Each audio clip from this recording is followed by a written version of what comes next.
Morning students, today's topic is accounting procedures, rules of debit and credit. So as we have already discussed that every transaction is recorded in the books of accounts only on the basis of evidence. Means there must be a proof of every transaction, like invoices for sales, debit note, credit note, cash memos, receipts.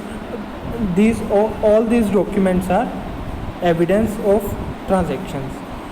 So rules of debit and credit are applied to each transaction and recorded in the books of original entry in the chronological order, means order of occurring. The transactions recorded in the books of original entry are then transferred to specific account maintained in the ledger, and the process is termed as posting. So it is appropriate to define and understand the meaning of account. So what is account? When all the transactions which are related to a particular head are recorded at one place, it will be termed as account. So account is a record of transaction under a particular head. It records not only the amount of transaction but their effect and direction is also recorded. So an account is generally divided into two parts. One is debit side and another is credit side. It is usually in a T form, and the commonly used layout of an account is as follow. So this is the format of accounts. So left side will be debit side and right side will be credit side. So the detail of the format is as follow. In the date column we will mention the date of transaction, on the date on which the transaction has occurred, and in case of particulars we will mention the name of account. And the folio or general folio column is used as a referring system where the original entry was recorded, means we will write down the page number in JF column. JF means general folio. It shows the transaction, the page number of transaction on which the transaction is recorded in the journal book. And last one is the column of amount. In the amount column we will mention the amount of transaction. So this is the format of cash account.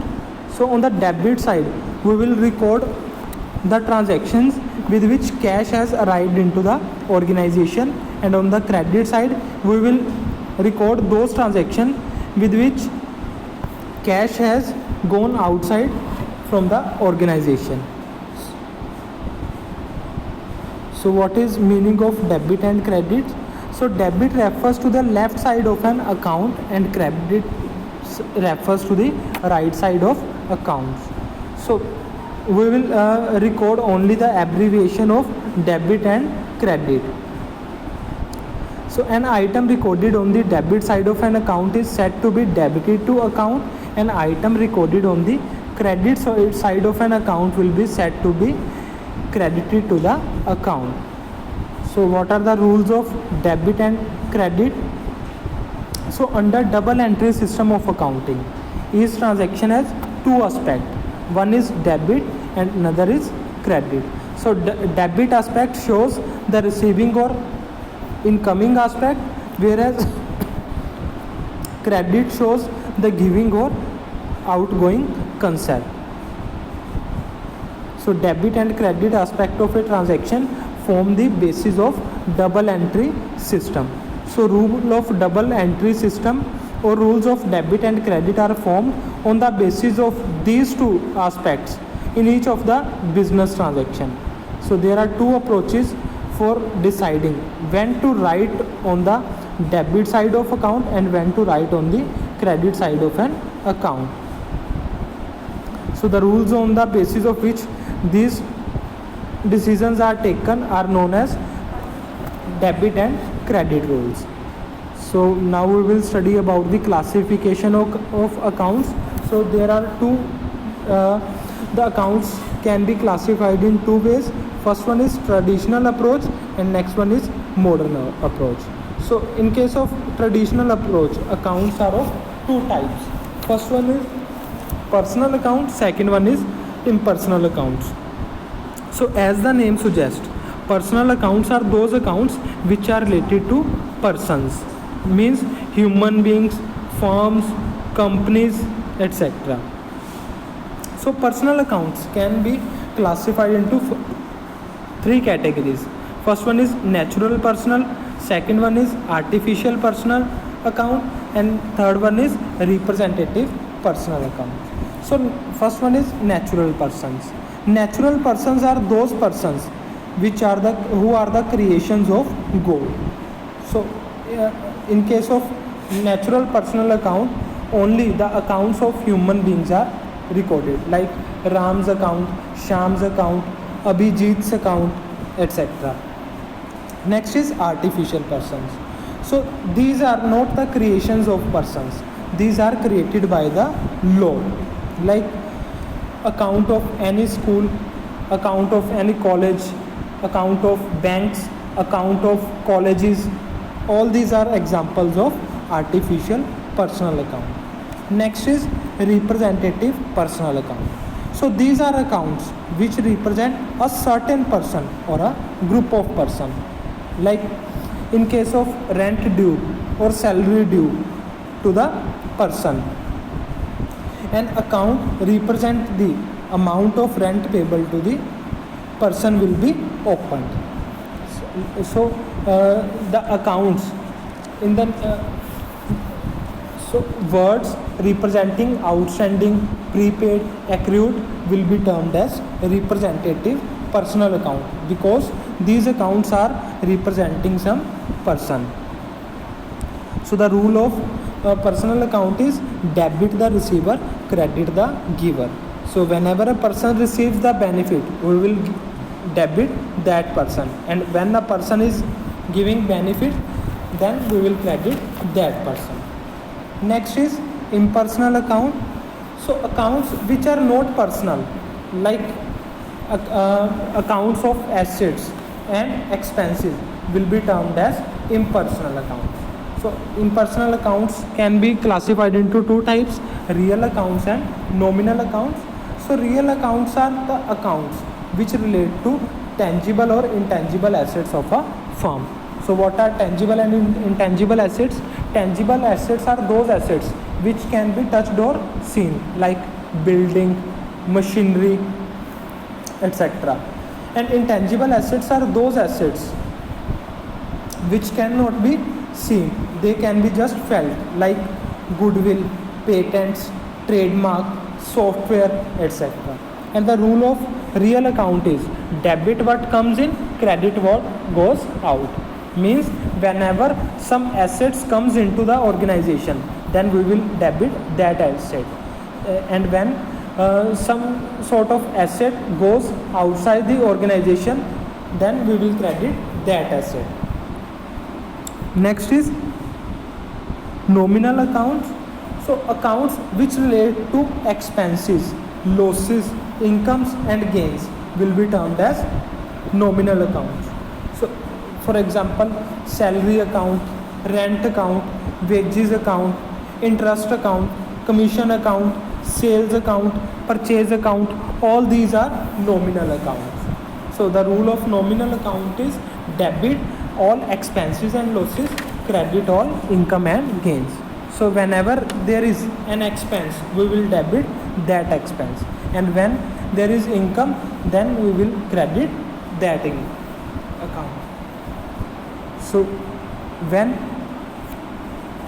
outstanding, prepaid and accrued word is added with nominal account, then it will becomes a representative personal account. Like interest is income, but when prepaid or outstanding word is used with interest, like outstanding interest or prepaid interest, then it will become a representative personal account.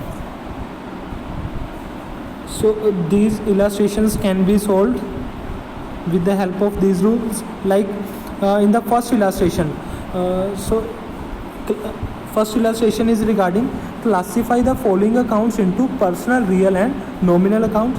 So cash is asset of the firm, bank is asset of the firm. So outstanding salaries, so salary is a expense, but when word outstanding is used, then it becomes a personal account and representative personal account.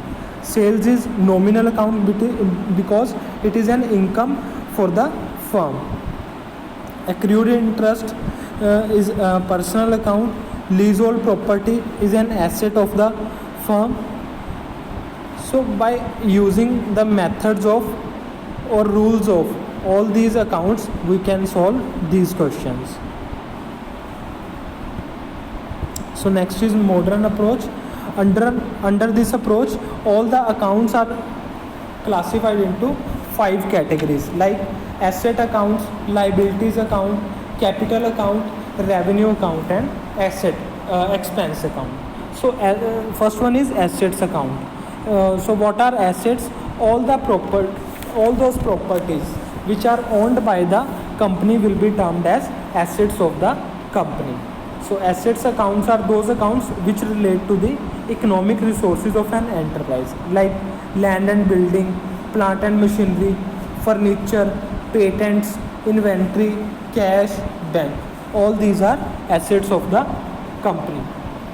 So whenever there is increase in the balance of asset, we will debit that asset, and whenever there is decrease in the balance of asset, we will credit the asset account. So in case of purchase, when a firm purchases assets, so with the purchase of asset, the asset will increase in the firm, so we will debit the asset account. So in case of purchase, asset account will be debited, and in case of sale of asset account will be credited. Next is liability accounts. So liability accounts are the accounts of lender, creditors for goods and outstanding liability.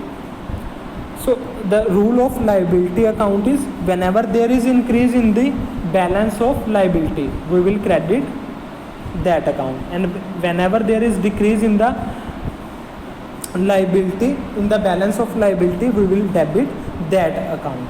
So for example, if we are purchasing goods on credit basis, then we will credit the name of supplier because it increases the liability of the firm, and whenever we make payment to that supplier, it is decreasing the liability of the firm, so we will debit that account. Next is capital accounts. So these are the accounts of proprietors who have invested money in the business. So it includes both capital and a drawing account. So whenever there is increase in the balance of capital, so whenever there is increase in the balance of capital, we will credit the account, and whenever there is decrease in the amount, we will debit that account. So similarly, revenue account. So these are accounts of incomes and gains, like sales, commission earned, interest received, bad debt recovered, discount received. So whenever there is income, we will credit the account, and whenever there is decrease in the balance or then we will debit that account. So these are the modern approach of debit and credit. So next is rules of debit and credit. So we have already discussed about all these rules. So illustration number 5 can be solved with the help of these rules. So I hope the chapter of rules of debit and credit is clear to you. Thank you, students.